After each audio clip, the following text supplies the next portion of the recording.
Welcome back. It is the Flow Friday Sports Show on Flow FM, and it's time to keep our South Australian footy coverage rolling with a look at the North Eastern Footy League. Andrew Mitchell is on the line with me to recap a very big round and to preview a massive top-of-the-table clash tomorrow. How's it going, Andrew? Yeah, going well.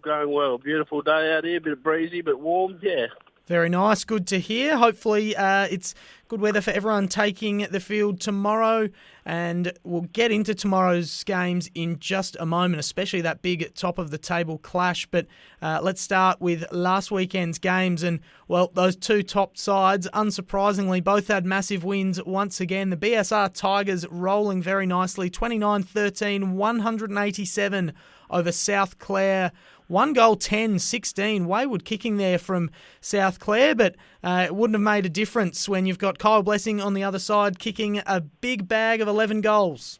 Yeah, no, that's right. Obviously, big bag by Kyle, and I think Ash Bruce might have kicked 6 or something like that as well. So yeah, they're definitely hitting the scoreboard pretty well, the BSR Tiger boys, and keep rolling forward. Absolutely dominant performance there. 11 from Kyle Blessing, 6 from Ashley Bruce, 4 from Ryder Hayes as well. So, rolling along very, very nicely. South Clare the scoreline might have looked a little bit nicer if they had the kicking boots on, but 171-point margin compared to 120-point margin. It's not a whole lot of difference at the end of the day. Southern Saints with a massive win as well. 22 goals, 14, 146 to BBH, 4 goals to 26. Yeah, no, that's right. No, once again, Southern Saints putting the sword to BBH. I did get a text earlier in the week saying that I think they had a debutant playing from Jai Schutz, played his first A-grade game for Southern Saints in that week. And I think Jude Geister might have been a debutant from the week before, so they're starting to slide a couple of young lads out of the under-17s through their A-grade as well. Excellent stuff. Good prep for future years, and you just never know if you need to call on some top-up players come finals time if you have some injuries. And Jai Schutz did get on the scoreboard with a goal, so a great debut for him. Great game for Lee Kimpton with 7 goals as well, and no surprise to see 3 Launer boys amongst the best players for the Southern Saints. They're rolling along nicely. Blythe Snowtown back on the winners list, beating Minman 15 goals 494 to 10-13 73. A stark difference in the goal kicking in that one. Yeah, no, that's right. But in saying that, Blythe Snowtown played a very good game, and they look like a pretty reasonable side going forward for the next few years. They're starting to get their game together with their coach, Ryan Nelson, starting to put a good team together there. Damien Lockwood, 8 goals and best on ground. He'll have to be happy with that performance. So the Cats, they're putting a pretty young side out on the park each week, are they? Yes and no. There's some older experienced players, but there's a lot of young kids starting to get through there in some pretty key positions, obviously with Will Pratt and young Tyler Bigg, and then Sterling down back. They're starting to build a group that'll take them a long way. All right, good win there for the Cats, and especially good because they were only up by... Well, they were down by 16 points at quarter time, up by 1 point at quarter time, down by 3 points at three-quarter time, and they came home with a wet sail, kicking 6 goals to 2 goals to in the fourth quarter. Great win there by the Cats.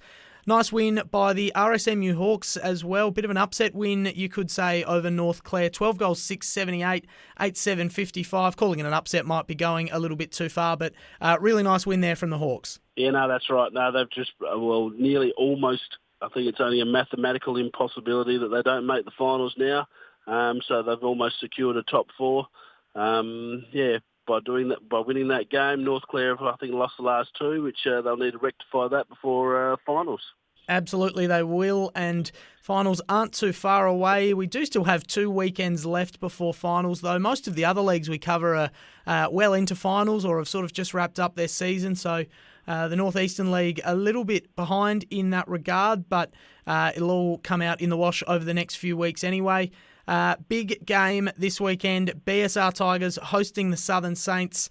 The winner will pretty much definitely finish on top of the ladder. Not that it means much, but this is going to be an absolute thriller. They've only lost 1 game each all year, and I can't wait to see how this one shapes out. Yeah, no, it'll be interesting. In saying that, I think they'll probably both be just sizing each other up and waiting for a couple of weeks' time when the games really start to matter in the finals. So I would wonder whether if there's a chance that either of them will rest any players that need a little rest and got a little niggle just to get another week into them before they get serious in the finals.